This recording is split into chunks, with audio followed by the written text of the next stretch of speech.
Normal Superior de Caldas High School presents you the Tales compilation, Let Me Tell You, done by John Fredy Hanao Arias y Julio César Vanegas Ocampo.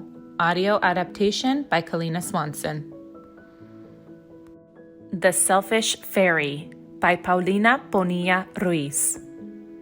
The forest fairies were generous, kind, and supportive beings who shared their goods with the neediest animals. Whenever any tragedies occurred, such as hurricanes, fires, avalanches, or animal hunting, the little beings would gather in a rescue group, and by using their magical gifts, they would cure every misfortune that would happen in the forest.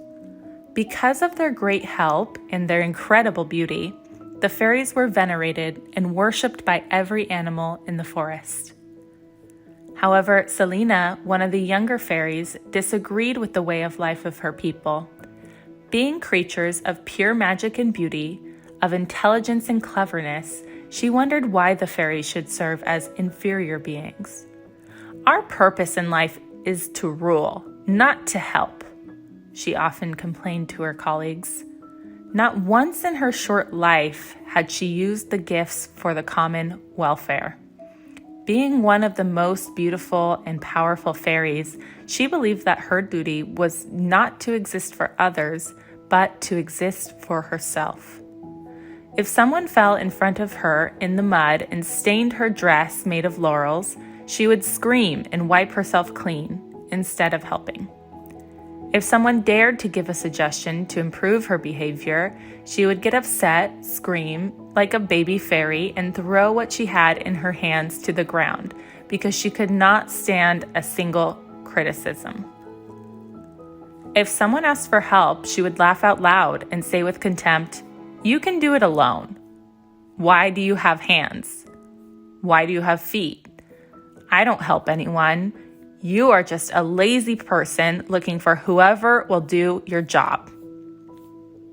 One night, her fairy friends were eagerly looking for someone to help, and Selina mocked them and walked away from them hastily. "I'm better off alone among the leaves I sing. To help is for the ignorant, and to be helped is for cowards," sang Selina at the top of her lungs as she flew with her fine wings through the long pastures. Suddenly crashing into something cold and sturdy, dazed by the impact, Selina rose with a severe headache and the terrible feeling of being trapped. When she looked around, she cried out in terror. She was in a metal cage, like the ones humans use to hunt fawns and rabbits. She recognized the exclamations of human voices, and she wept with fear. Humans were much bigger, stronger, and apparently more powerful than her. Selina cried in fear of her destiny. As she passed through her village, locked in her cage, many animals recognized her and whispered among them to rescue Selina. Some of them tried to help her, but they were quickly intimidated by the humans and rushed back to their burrows. Now that was Selina's destiny.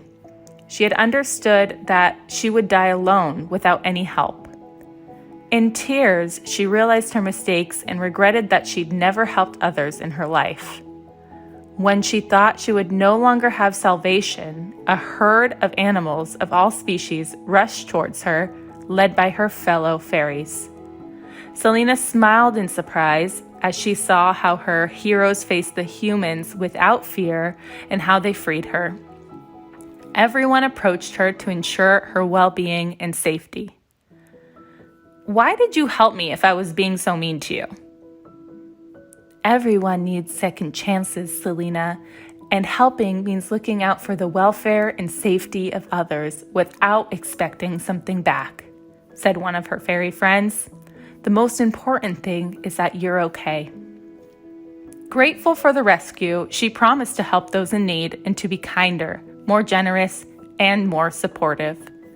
Thus, Selina became the most loved fairy by all the animals of the forest. She felt great when she helped. She did not understand how she could have been so selfish once in her life.